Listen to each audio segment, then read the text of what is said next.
आंध्र प्रदेश के तिरुपति बालाजी मंदिर में प्रसाद के रूप में बनने वाले लड्डू के घी में कथित तौर पर मछली के तेल और जानवरों की चर्बी का मामला सामने आने के बाद देश भर में आक्रोश देखने को मिल रहा है। इसी क्रम में धर्मनगरी चित्रकूट में भी तुलसी पीठ एवं रामानंद मिशन ने धार्मिक स्थलों पर बिकने वाले प्रसाद और घी की जांच कराने की मांग को लेकर रविवार को हस्ताक्षर अभियान चलाया है। तुलसी पीठाधीश्वर जगतगुरु स्वामी राम भद्राचार्य के निर्देश पर उनकी संस्था रामानंद मिशन द्वारा स्थानीय संतों के साथ रामघाट पहुंचकर प्रदर्शन किया गया। संतों ने कहा कि प्रशासन को धार्मिक स्थलों पर बिक रहे प्रसाद और घी की जांच करानी चाहिए। रामानंद मिशन के अंजनी दास महाराज ने कहा कि बालाजी मंदिर के प्रकरण की जानकारी सभी लोगों को है। वैष्णव जनों को भगवान के प्रसाद के नाम पर अशुद्ध सामग्री खिलाई गई। इस मामले का संज्ञान लेते हुए जगतगुरु स्वामी राम भद्राचार्य महाराज ने भी आक्रोश व्यक्त किया है। उनके उत्तराधिकारी आचार्य रामचंद्र दास के मार्गदर्शन में हस्ताक्षर अभियान चलाकर स्थानीय जिला प्रशासन को संतों के दुख और आक्रोश से अवगत कराया जाएगा। कई महीनों से बालाजी मंदिर में हिंदुओं के साथ छल किया जा रहा था। देश के कई प्रमुख मंदिरों के बाहर अशुद्ध सामग्री किसी हालत में नहीं बिकनी चाहिए।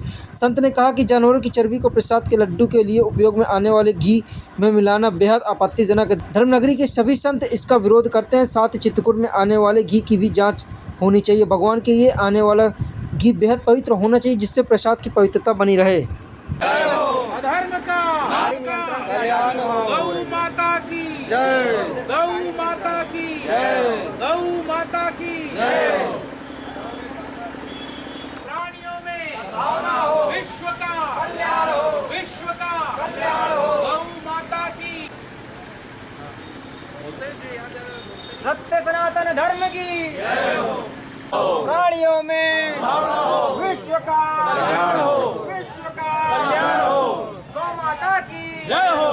गौ माता की जय हो। देव भगवान के नेतृत्व में जो तिरुपति बालाजी के प्रसाद में अशुद्धि के रूप में जो जानवरों के तेल और मांस के कुछ अवशेष मिले, बहुत दुर्भाग्यपूर्ण है। हिंदुओं की भावना के साथ जो खेला गया है, भगवान के प्रसाद की पवित्रता को जो अपवित्र किया गया है, उसके विरोध में हम लोग सब साधु संत मिल के यहाँ विरोध कर रहे हैं और सामान्य जनमानस सबसे समर्थन लेकर इसके विरोध में हम लोग देश के यहाँ के जिलाधिकारियों को हम लोग ज्ञापन सौंपेंगे, जिसके विरोध में यहाँ के जो नॉर्मल घी आ रहा है, सब जगह मंदिरों में जो घी आ रहा है, इन सब की जांच हो और निश्चित रूप से इन सब को निरंतर रूप से इसमें गठित करके समिति इसकी निरंतर जांच हो और नॉर्मल मंदिरों को जो सरकारी कब्जे में है, जिसकी वजह से ये सब जो चीज़ें नहीं होनी चाहिए हो रहा है, ये सब पे लगाम लगे। इसके विरोध में हम साधु संत यहाँ हैं और सब लोग चाहते हैं कि भगवान के प्रसाद में पवित्रता बनी रहे। जो घी आ रहा है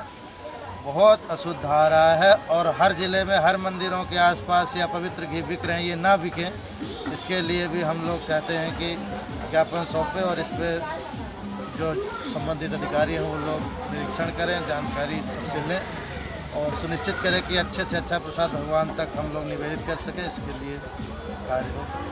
तिरुपति बालाजी मंदिर में जो घटना घटी उससे हम सब अवगत हैं। ऐसे संत, ऐसे महापुरुष, ऐसे वैष्णव जन जो लहसुन प्याज का नाम तक नहीं लेते, उनको प्रसाद में भगवान के प्रसाद के नाम पर अशुद्ध सामग्री, फिश ऑयल, बीफ ऑयल, ये सब खिलाया गया। पूज्य गुरुदेव भगवान तक, पूज्य जगतगुरु रामानंदाचार्य स्वामी श्री राम भद्राचार्य जी महाराज तक जब यह बात पहुंची, उन्होंने बहुत रोष व्यक्त किया इस बात पर और उन्हीं के द्वारा संचालित यह संस्था रामानंद मिशन को उन्होंने आदेश दिया। उनके उत्तराधिकारी पूज्य आचार्य रामचंद्र दास जी महाराज के द्वारा यह आदेश प्राप्त हुआ कि एक हस्ताक्षर अभियान चला करके यहाँ के जो डीएम हैं, संबंधित अधिकारी हैं, उनसे यह निवेदन किया जाए, उनको हमारा जो रोष है, हिंदुओं का जो दुख है, उनको प्रकट किया जाए और ये सुनिश्चित किया जाए कि इस षड्यंत्र में, मैं षड्यंत्र इसलिए कह रहा हूँ क्योंकि ये कोई गलती नहीं है, महीनों साल तक चलता हुआ यह क्रम रहा है। गलती एक दिन दो दिन की होती है। जो प्रसाद महीनों तक, सालों तक बढ़ता रहा, वह एक षड्यंत्र का हिस्सा है। संबंधित अधिकारी जांच करके इस षड्यंत्र का खुलासा करें और यह सुनिश्चित करें कि हिंदुओं के साथ जो यह छलावा किया जा रहा है वो पूर्णतः बंद हो। साथ साथ यह भी निवेदन है कि ये घटना किसी एक मंदिर की ही नहीं, देश के कई मंदिरों के बाहर आप ऐसी अशुद्ध सामग्री देखते हैं।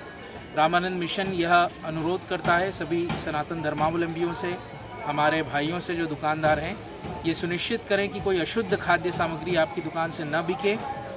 यदि कहीं बिक रही है तो हिंदुओं को यह बात का भान होना चाहिए कि वो अपने घर से प्रसाद बना करके ले जाएं और भगवान को अर्पित करें।